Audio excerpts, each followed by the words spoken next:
What up, everybody, and welcome back to the 13th floor, where the furniture isn't always the best, but the views are amazing. DJ Barry D Fresh, this is a very special podcast, so I'm gonna need you to drop that dog for me today. We got the Q's on the podcast. Shout out to 92 is in the building. Mike D, Gator, what's going on, bro? What's going on, bro? What's going on? Glad to be here. That's right. The Q's are taking over the 13th floor today. This is going to be the out edition. Well, like I said, we've been talking about before, we've been introducing the team Pledgeology. Mike is a newer addition to the team, but still he's bringing that same intensity, same fire to the team. So we're going to get into that, bro, get into his history, his background, and, go on from there. So, Mike, what's happening, what it is, bro? What's going on, team? Let's start with where you from, team. What's going on? Where is Mike D hail from? Mike D, born and raised in Cleveland, Ohio. Couple of spots. Grew up with mom. Dad died when I was basically I was 11. I separated from him when I was a baby. So in between the city of Cleveland, where people traditionally know, and kind of spinning suburbs, moving back and forth. But for general purposes, Cleveland, Ohio is my home. That's where I was born and raised. Okay, how was it growing up in Cleveland, man? Because I've heard, we got BJ from Cincinnati, Fresh. He said he grew up in Shaker Heights, and, all of them say Ohio is, a pretty rough state to kind of grow up in. So is Cleveland the same way? Yeah, Cleveland the same way. Actually, I graduated from Shaker Heights High School. So me and him got a whole lot in common. But yeah, it's different. That snow, that winter makes you tell real quick. It could be May 31st. You got your barbecue planned, and all of a sudden you get 3 inches of snow. So you gotta really be on your toes about the weather. But it's almost like you live in the north, but everybody around there got that southern feel. It's the city of hope. So a lot of people, as they were migrating from the south to the north because of the slavery. It was Cleveland, it was Chicago, it was Detroit on their way to get to New York. So it's a whole lot of Southern hospitality, even though you live in it's real down to earth. And it's cool. It's a small city, so pretty much if you don't know the person related to them, and you can really do some things up there. A lot of people think of it as being Ohio like it's kind of like a farm country. Mm-hmm. But Ohio got maybe about 3 states. 3 cities. They got Cleveland, you got Cincinnati, you got Akron. Columbus is the capital, but Columbus is just Ohio State University. So once you take the university out, ain't really nothing else left. But Cleveland itself, it's a nice spot to be in, nice spot to grow up in. It was fun. Made me who I am. Okay, so how was it, man? What did you experience growing up in Cleveland? A little bit of everything. So you got your friendships. We lived down in the city, so a lot of people know Bone Thugs and Harmony. Yeah. I lived in the same neighborhood that they did. My grandmother lived around the corner from where they grew up. My cousins went to school with them. So when they album dropped, a lot of people kind of asked, does everybody in Cleveland talk like that? Like, nah, but you understand kind of where they're coming from. A lot of people came. So at that time when I was growing up, it was crazy because the Crips had just came from LA and they came into Cleveland and started taking over the city. Wow. So it was a lot of people started popping up stuff. We had different gangs, a lot of stuff coming from Chicago into the city. So it's your typical urban environment, just like it is everywhere else. Your typical inner cities, your typical African-American population. But you still got to make sure that you get out. So Ma Dukes, she did a whole lot to make sure that I didn't get caught up in a lot of stuff with my friends. Even though I'm an only child, it's to a point that I got like 60 brothers because from us moving around, she always opened the house. So I'd wake up on Saturday morning and I go in the kitchen. I got 3 or 4 of my friends sitting at the table eating pancakes, eggs, and sausage. Like, hey man, did y'all leave me some? Because she always kept it open and they was always around. So we moved from apartments between different cities. So like I spent kindergarten at one school, first, second, and third grade, and another one, fourth, fifth, and sixth, back to the same community that I was in for kindergarten.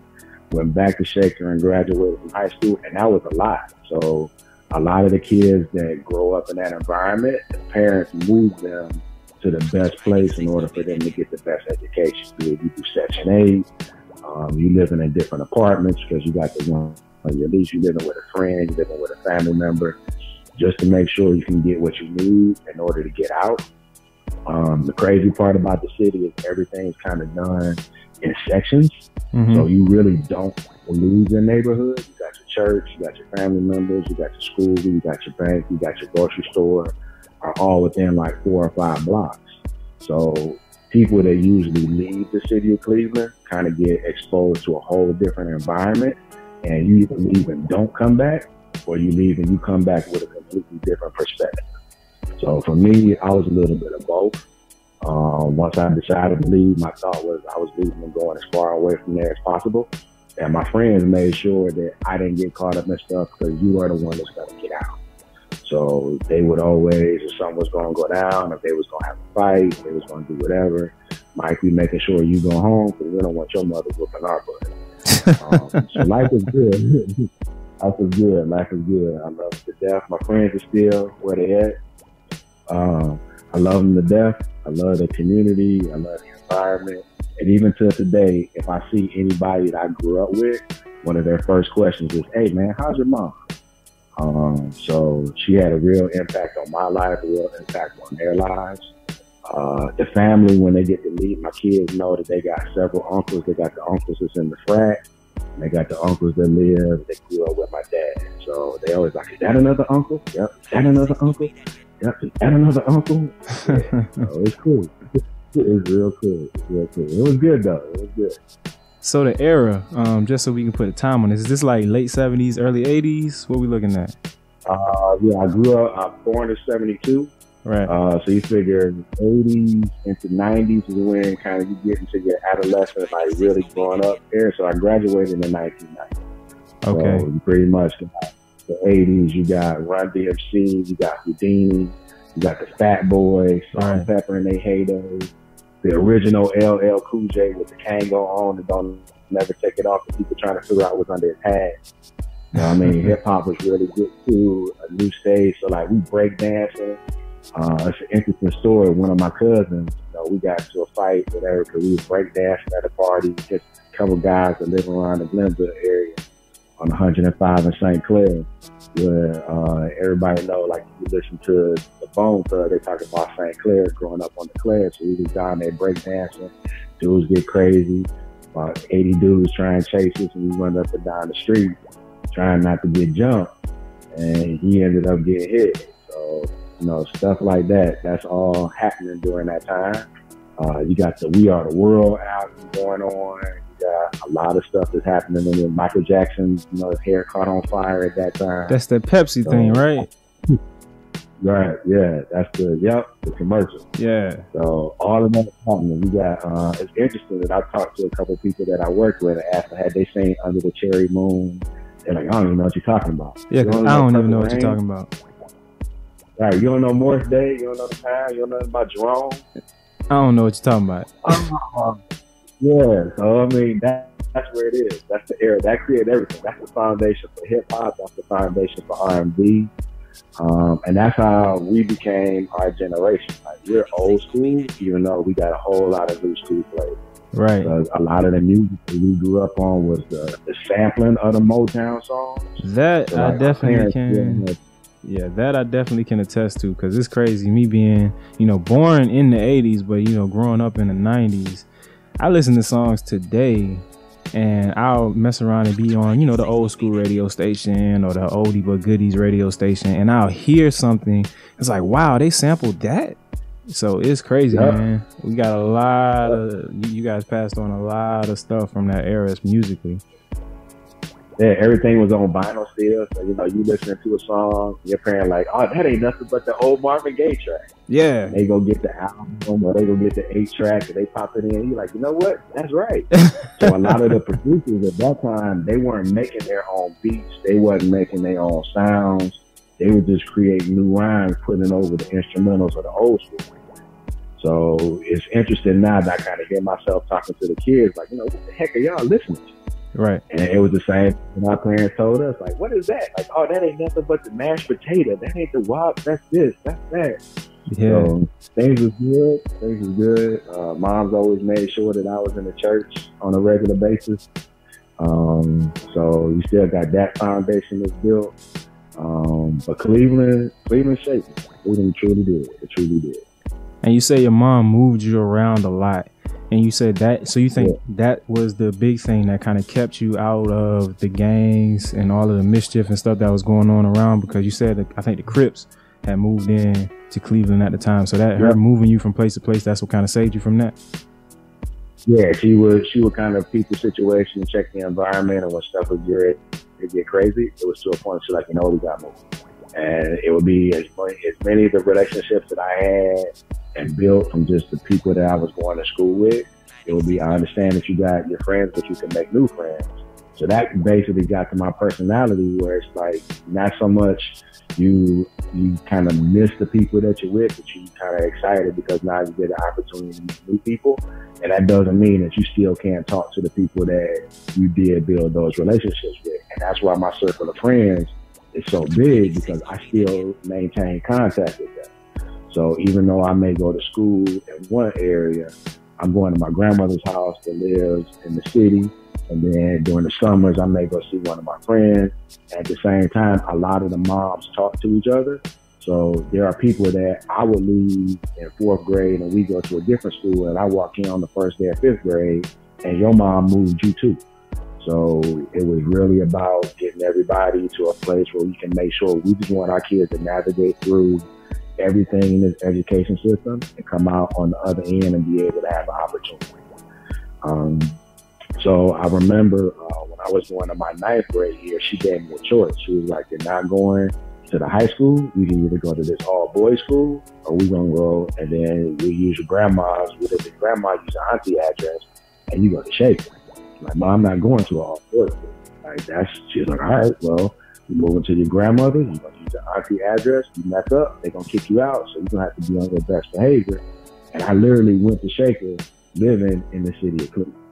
So how far is Shaker? Which was a whole Shaker from maybe about 25-minute ride, which was crazy because everybody knew where I lived, and I played basketball. So I got a basketball scholarship to go to UM, so like I was good. But everybody where I lived knew that I was supposed to be playing for that team, and we were in the same league. So so they got you with the recruiting stuff, huh? Yeah, it was one of those, if you don't say nothing, we won't say nothing. We want you here as long as you don't become a discipline problem, everything will be good. But when we would play that school, like they would literally chant, like, Mike doesn't live there. So we would go to the home gym, and I remember the first game I played at that gym in my community. Like, coach took me out, let me sit for a little bit, and he would just literally start hitting me with batteries. I'm like, Coach, I got to get back on the game. He was like, what? I'm like, look. And I pointed down to my feet, and it was like little AAA, AA batteries. He's like, people was throwing batteries at you? Yeah, like, them guys right there, man, they trying to get me in trouble. He was like, you know what? Get back in. And like every time we would play there, I would literally play the whole game. Like, I wouldn't come out to warm up until the game was ready to start. I wouldn't come out for halftime. At the end of the game, I got buried in the locker room. And then during the week, they're like, man, you ain't supposed to be playing for them. Right. So we got favored to go to states. We were supposed to win states my senior year. But that gets into a whole free throw conversation because Mike missed the free throws and we ended up losing by 1. So man. That is still known to this day. I am 44 years old, and my friends still look at me like, I don't believe you missed the free throw. And it took me a while. I missed the front end 11 1-on-1s. And I could shoot free throws with my eyes closed. Easy. Yeah. I know that's tough. It was that time. I accept it. I really and truly believe that if I had made the free throws, my life would have been a different way. But it's that point in your life where your path is either going to be defined by what you do or what you don't do, regardless of whether it's good or bad. You're just going to go in these two directions. Mm-hmm. And because I missed it, I ended up going to Miami. I ended up meeting my wife. I can kind of see that path going that way. If I had made them, we would have stayed, and it could have been a whole completely different direction that my life would have gone in. So I accept it. It took me at least 5 years to make the free throw, even when I thought about it after I missed it. But it is what it is. But you were still able to catch a scholarship to UM, so I mean, you definitely made the most of that situation. Yeah, I got a scholarship. I was on the team for a year, and then it was done. What happened? Why'd you end up leaving after only a year? Honestly, I got kicked off because I became my own mate. So the whole process was crazy. The coach at that time was Leonard Hamilton. He's the coach now at Florida State. So it was a couple of us that came in. It was actually 6 freshmen that year. Me, Mike Gardner, Pat Lawrence, Constantine Popa, and I'm trying to find who's up. It was one more. So all of us are together. He's got these rules. I get injured, going back and forth. Travel situations, mom's coming. He gets all crazy about being in, having a female in the room. They're like, that's his mother. He's like, I know the female. So he and I go back and forth. That December, we started our process. The OD bros asked me to get a recommendation because, it'd be good to get a recommendation from the basketball coach because we got a basketball player pledging. Kind of go through that. Sit down with him. He's like, look, I'm not going to have anybody in the fraternity on my team. If you are going to be in the frat, you're going to play as my frat. We got the big KA side paddles on the wall. Like, look, man, I'm not doing that. He's like, well, if I sign these papers, you off the team. I'll make the phone call as soon as I sign. And by then, I was fed up. So mom's always stressed academics. She's never allowed me to play if I got a C on any assignment. It wasn't about the C in the grade. Like at the quarter, at the semester, at the end of the year, like if I got a C on the test, a C on the homework, she would literally let the coach know, like, he's not playing. And it really took me to try her on that. So the first time I got a C, he told him, like, he's not playing. That's my son. He's in Berthen. He's not playing. And I got the worst looks the whole game from my coach. And I never again got a C on anything. So my thought process was, I'm here for education, not to necessarily play basketball. So I can go right over to financial aid. I can just be here on academic scholarship. I ain't got to deal with your academic scholarship because I'm tired of you anyway. So you know what? Sign the paper. And I had already torn a muscle on my chest. So I'm on medication. I'm supposed to have surgery. Like, dude, you know what? This is enough. It got to a point where, like, I'm literally not playing. I got my knee and immobilized. He's telling me I'm not allowed to have books in his practice. Like, man, I got a test. I'm not practicing. I can't even walk. This don't sound like a good coach, man. I don't know about this dude. Right, and that's kind of how I got to a point. And literally, everybody that came in with me. So I got kicked off my freshman year. Akil Swaby, who was a freshman, he made Rookie of the Year. That was our first year in the Big East. He made Rookie of the Year in the Big East. He tells him after the season, you're not allowed to shoot anymore. So he transfers out. I think he transferred to Central Florida. Mike Gardner gets into a situation was similar to mine. They was going traveling. He was from Virginia. They go to play Georgetown. He goes to see his moms and his aunt. His uncle tries to bring him back. They get caught in the D.C. Virginia traffic. He's coming late. He lets him know. So he sits it. He's like, all right, I'll take it. So he's like, all right, well, the way you acting, I'm going to sit you the next game. So he sits in the pit. By the time they come back, he kicks him off of the team. And the same thing happened to Pat Lawrence. Pat Lawrence was in it. He ended up getting crazy with coach. He ended up leaving. His brother had come down, Anthony Lawrence. They was together.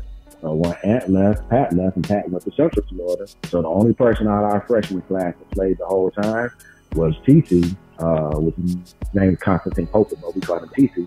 But that was because he was from Romania, and they was going through civil war. It wasn't no place for him to go back to. Wow. So he the only one who knew it. And it got to a point that people would ask, like, I played on campus, I played in intramurals, they're like, hey, you need to come back. Like, look, I'm not coming back until he leaves. He's not going nowhere.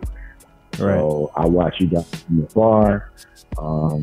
But that was cool. That 1 year that I had, in addition to, like, growing up, like, I got to be along. Basketball was along with football. So, like, I know Mike Burrow, I know Stat, I know, what now is The Rock. All of us were basically together as one. So we worked out together. We would go to Luke's Club together. We eat together. Life is life. Everything was good. So I appreciate it. Yeah, man. So you were down there in the Miami heyday. So outside of, that basketball experience, you say you pledged the frat. What else was your experience like at the University of Miami? I know the bright lights and big city of Miami are one thing, but how did you, grow up on the campus? Campus was good. So I basically ended up coming to frat the second semester of my freshman year. So pretty much my entire college career, I was involved with frats, I was sorority, so I ended up becoming president of FBG. That was pretty cool because you got a chance to be a leader on campus and do some different things. I understand now that Bond still exists, but that's kind of how we got connected with Carol, because we actually created Bond when we were there. Because it was kind of a time when you realized from the perspective that the university is making a lot of money off of athletes, and most of the athletes on this campus are Black. So at some point in time, we need to organize and kind of realize that we have some strength and some power in what actually happens on this community and what actually happens on the campus. So it was a lot of conversation that was going on about trying to get the football players to really structure themselves to where they can make some true demands of what was happening on campus for the benefit of all Black people. I had gotten to a point where I realized then my gift was to work with youth. So a lot of the things that I did in terms of my work study environment and my jobs was working like Little Havana School, developing youth programs. So that kind of led to what I do now in terms of working and designing programs for youth. That all started in Miami. I met my wife in Miami. So being able to truly get out and experience the community, I got to a point where I realized that you cannot judge people by their skin color.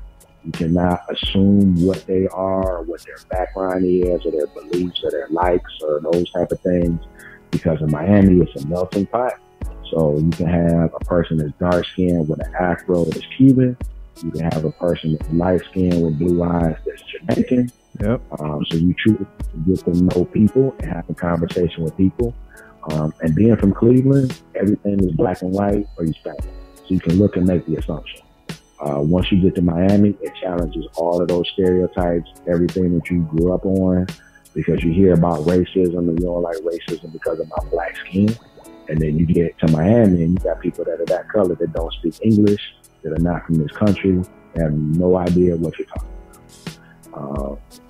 So it truly got to broaden my horizons, my thought process, thinking completely different about just life in general.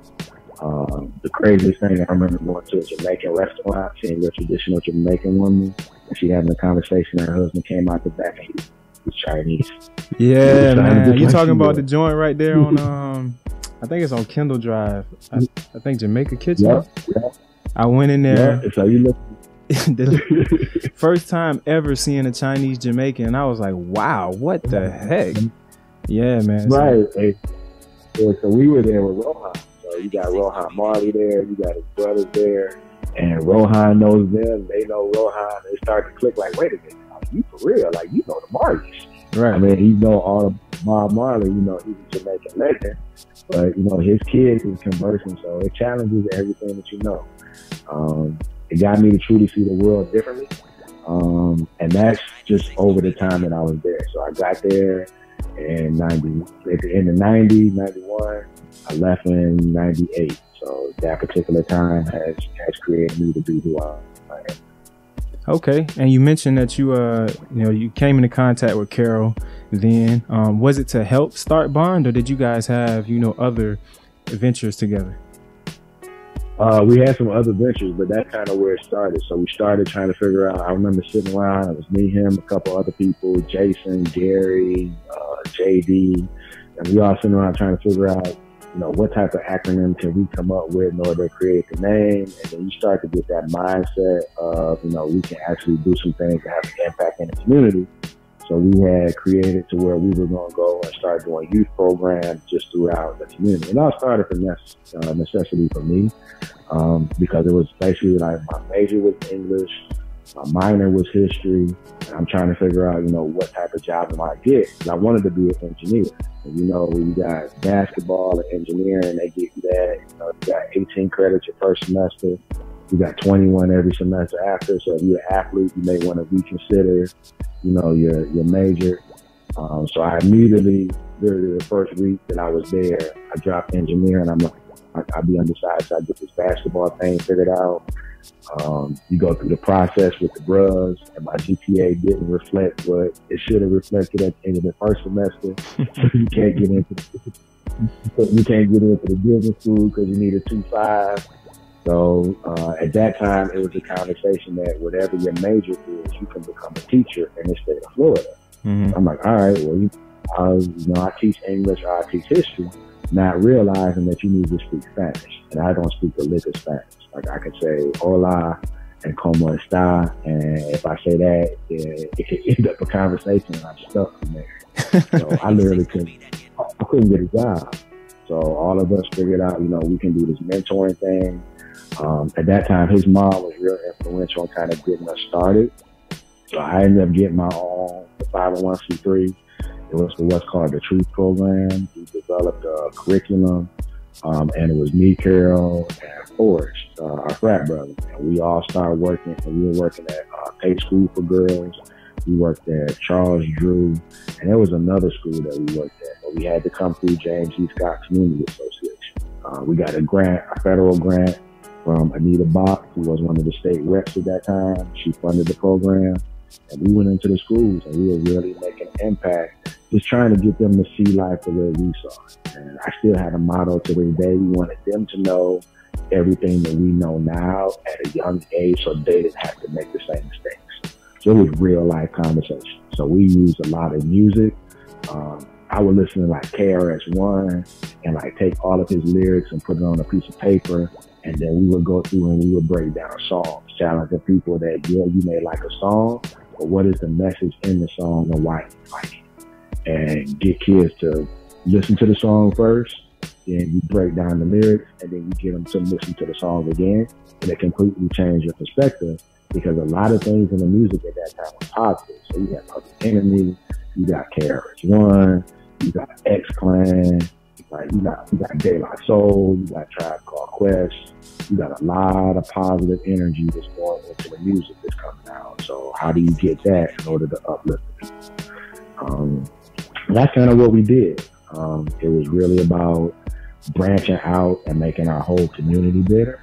And that's something that he and I figured out. Then we started trying to figure out, how can we take this to another level? Because you're in Miami, so we start trying to plan, like little boated versions, doing concerts, like truly trying to capitalize on the lights and everything that you got down in Miami. Life happens, and I end up having to leave. They still there, but luckily we were able to get reconnected. That's why I'm here with you folks. Right. So you say, and we'll get into that reconnection right after this. But so you said you was in Miami for a time. Y'all started that mentoring program, and then life happened. Where did that take you outside of Miami? Where did you end up at? That life happened literally brought me back to Cleveland. So my wife and I had gotten married. We got to a point where I couldn't get a job. My wife was from New Jersey, from Cleveland. So we had to make some real tough decisions. Do we continue to try and live our life here in Miami, or do we relocate to a better opportunity? And I knew from growing up in Cleveland kind of what the environment was. I love the city to death, but I understand that there's a level of sophistication. So things in Miami move a whole lot faster. They're a whole lot more relevant than what happens in Cleveland. So Cleveland's about maybe a year behind the current trends. So things that are already happening in New York, LA, and Chicago, and Miami, by the time they get to Cleveland, it's old news, because that's just the way that the market works. It wants to get to the big cities first, kind of test it out. That's how you build your popularity.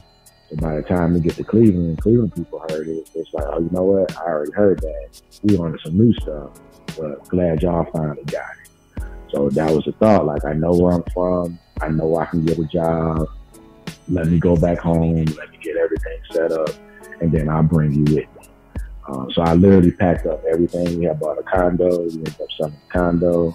I packed up everything that we had in the car. I drove home, 22-hour drive, got to the house and set everything up there. Brought her with me, and we lived there pretty much for the next almost 20 years. So we ended up literally starting from scratch, moved back in with Mom. Start trying to continue to do the self-employed thing with my own business. She ended up having my oldest daughter in 2000. Continued doing business stuff. So at that time, I had opened a couple of tax offices. I still had my youth program. I was writing grants. I had my own clothing line. We were doing concerts, bringing Outkast and Lauryn Hill. We were doing poetry slams. Like, we were really making it happen.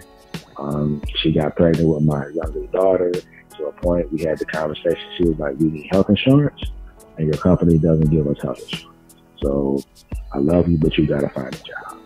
And it started on that path, working for the company that I eventually left. Hold on, so let me stop you right there. So when you talk about getting into the health insurance thing, with your businesses as an entrepreneur at that time, were you, bringing in a decent check, or was it still kind of sort of a struggle, trying to support the family? It was still kind of a struggle because everything was sporadic. So tax season only go for a period, and then you got to try and build your in order. Okay, so what happens after March? Like, where you get income from March in order to support the family. So that may go for like March to May. So it was really a hustle trying to make it to where it was sustainable income. At that time, because I wasn't there kind of through my growth period, people knew me from high school, but you come back and like, I'm doing all this stuff. And that's literally what it was. It was a lady that was consulting. She sat me down. She was like, "You can't get any funding because people can't understand how you do what you do. Like, they know you're doing the clothes. They know you're doing the concert. They know you opening the tax business. They know you running with the youth program. They know you writing grants. And in their mind, they're trying to figure out, when do you sleep?" So they're nervous. They don't know whether you're going to break down, whether you're going to be able to keep up with pace. So people are real hesitant about giving you the funding that you need in order to build your business. You got to pick one. That's kind of crazy, because if you being that successful and you got that type of hunger and drive, like, why wouldn't, like, is that just a Cleveland thing? Or like, because I can see that as me being an investor and I have a dude that's showing success in several businesses and me not wanting to really give him that money. So I don't really understand how they came to that conclusion. Yeah, that's the Cleveland thing. That's literally what it is. That's how the Cleveland environment is. That's how the people are. Instead of them truly embracing it as, we're going to support you with what you're doing, like, they want to figure out how you're doing it, why you're doing it. They ask you all those type of questions before they even get to a point to say, well, you know what? I don't even have the money to give you anyway. I was just trying to get as much information as I could. And that's kind of where it got to. A lot of people got ambition, but it's truly not about the substance. And because it gets to a point, like, when you're there, like, if you are a higher level thinker, then you're running a community. But it's a lot of old money that runs Cleveland, just from the people coming from that time. They don't leave their position. So a lot of your CEOs, a lot of your people with money, they real got old school, real laid back. It's not about your education. It's not about your degree. It's about who you know. And that's how you break into it within the city of Cleveland itself. You really got to know people. So there's people there that aren't qualified in any capacity, that are running the government, that are running communities, that are running Fortune 500 companies, because you the nephew or the son-in-law and the person with the master's from Harvard or Wharton Business School, they can't get a job because you are a threat to me, because you can find out what I don't know. And if you find out what I don't know, that's going to make me look illegitimate to the people that I got working for me. So I'm just going to blackball you and keep you out. And that's what it got to. It got to a point where I'd have conversations. People are like, you know what, you got some great stuff going on. You know, I'll get back to you. And you don't hear from them. And then 3-4 weeks later, you look up and they trying to replicate what you do. But it was a real eye-opening experience, to the point where once you had the conversation about doing health insurance and all of that, it got to a point where I was so tired of having to redo and reprove myself every time. I was like, you know what? You're right. This is that time. I'm out. And literally just one day, my cousin, he pulled up with his van, and he and my godbrother, we took everything out of our office that I consider for me to be of value for me to move forward, put it all in plastic tubs, stuck it in the back, and I went to work full time for one of the people that I had as one of my clients. Okay. And I started there in 2003, and I literally stayed there until this summer, July, I went from running a school-based program to becoming associate director to literally being in line to take over the agency in a matter of 14 years. Wife got a job, we moved to New Jersey, and that's basically how everything unfolded. And that's what I mean by being so different there. Like, it's so close-knit that people don't look at your resume. They don't look at your educational background. They see those things as being intimidating. So the smarter you are, the harder it is for you to get into positions of power in Cleveland, because those people that are there, they've known the other person since high school. So we graduated together. So yeah, I'm gonna put you in this position versus you necessarily being the most qualified. So during that time, I was truly able to build it to where people started to understand who I was. Mm-hmm. They started to understand passion, and I was able to really make some change in my position. But people saw that because I was not a threat. Because you know where I work, you know I got limitations. It even got to a point where some people in my office that were higher than me in leadership saw me as a threat. So you would try to keep it in a box. Like, you can only do so much, but I need you to do everything. But I'm not going to pay you to a point where you're worth that, because we just don't do it that way.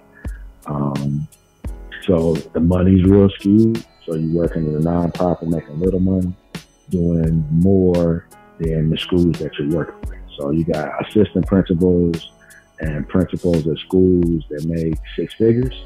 And then me in my position, I'm helping those individuals make their school environment better, making their students better, but I'm not making the same dollar amount that you are. So it becomes a different perspective on life, but it makes you kind of really follow your passion. And as long as you're about your passion, as long as you're about your goals, as long as you're about family, as long as you're doing everything the right way in a positive way, life will work out. And I've always been blessed to have that. Whenever we as a family or I as a person needed something, it came. Even if it was the last 5 minutes, it came before I actually needed it and had to go down that road. So I'm happy about the path that we're on as a family that I'm on. Man, it's real good stuff.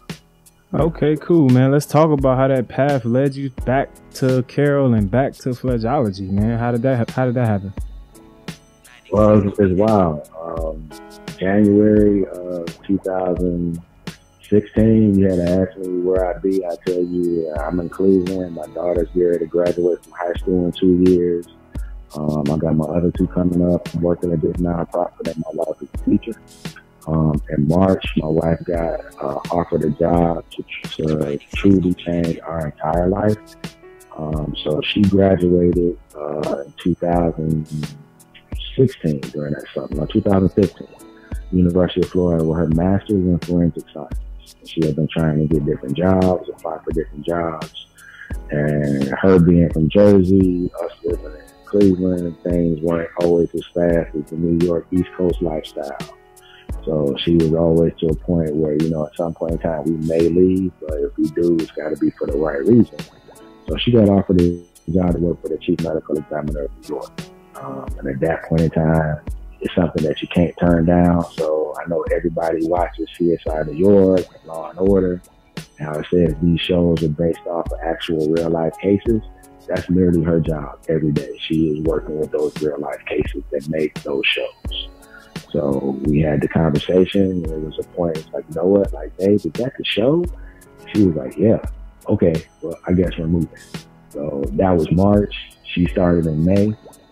I gave my letter of resignation in June. The kids moved in July. We put the house on the market. I get here in August, and her commute is a lot. She has a big commute in the morning.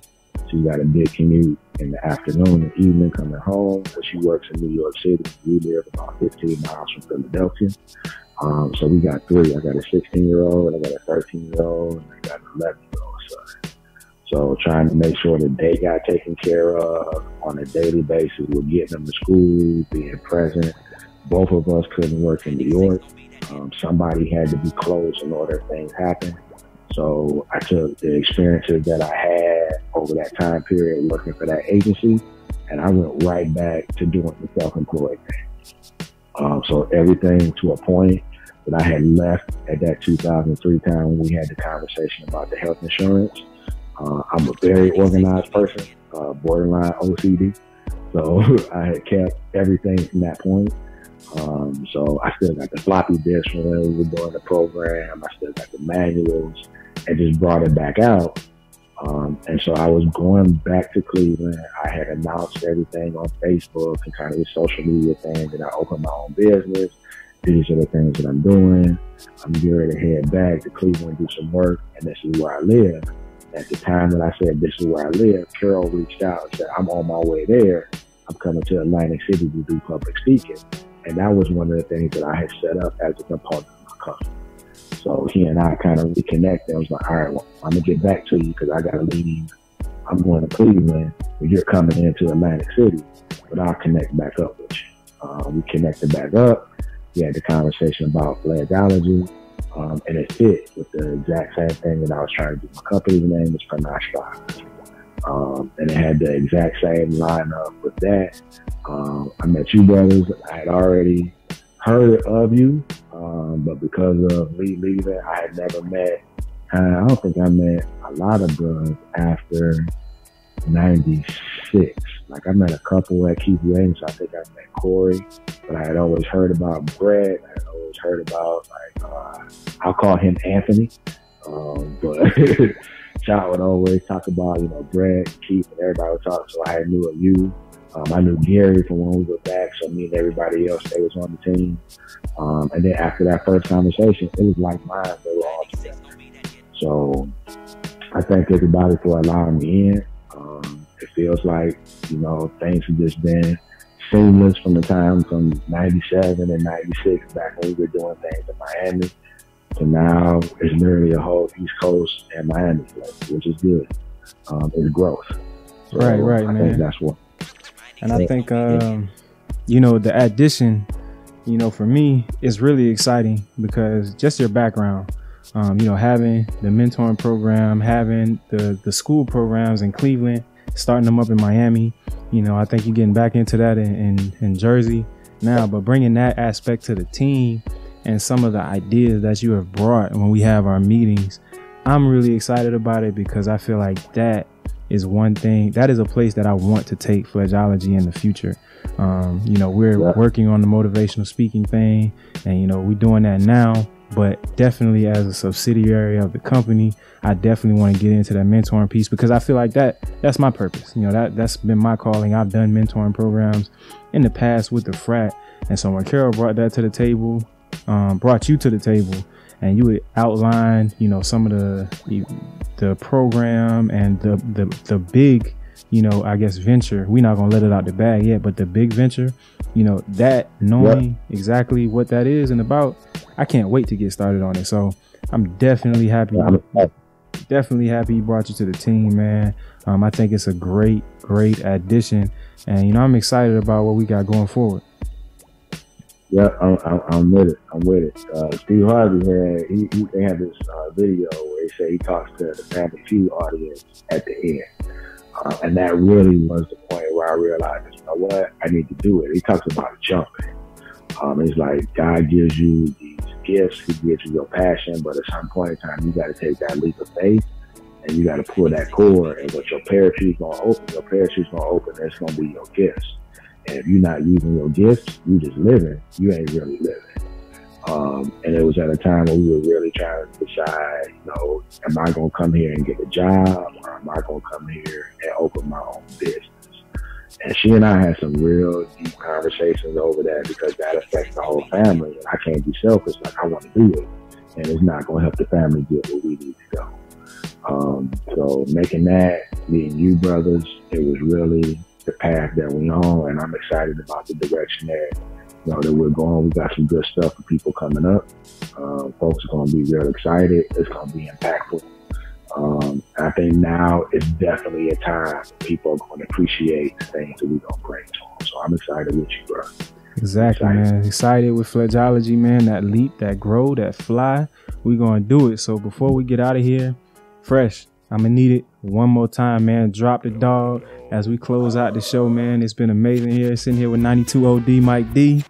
What's going on, man? Is there anything that you want to leave, like any quick message that you want to leave with the people before we close the show? Let everybody follow your purpose. I mean, regardless of what you think it is, like internally, you have those conversations with yourself to where you know you have a greater purpose in life. If you're not following your purpose, if you're not doing meaningful things in this world, you only get one shot at it. So you got to make sure that you're leaving an impact. What is your legacy going to be? And that should be your mark that you leave on the world. Everybody leaves a mark. Everybody leaves an impression. And it's your choice of how you leave that impression and what you do to impact others. And as long as you can live, your name will live forever. And that's by the impact that you make. That's the reason why we talk about Martin Luther King, we talk about Malcolm X, we talk about Marcus Garvey, we talk about Rosa Parks. It was a mark that they left, and that was their purpose, and they followed it. And that's all you got to do. You do that, you'll be on the path to live forever. Even if you're not here, you will still live forever in the minds and history of this world. That's it, people. There it is, man, and we out of here. Thank you for listening, joining us here on the 13th floor where the furniture isn't always the best, but the views are amazing. We out. Root to the cubes. Woo. Now is your time to flange.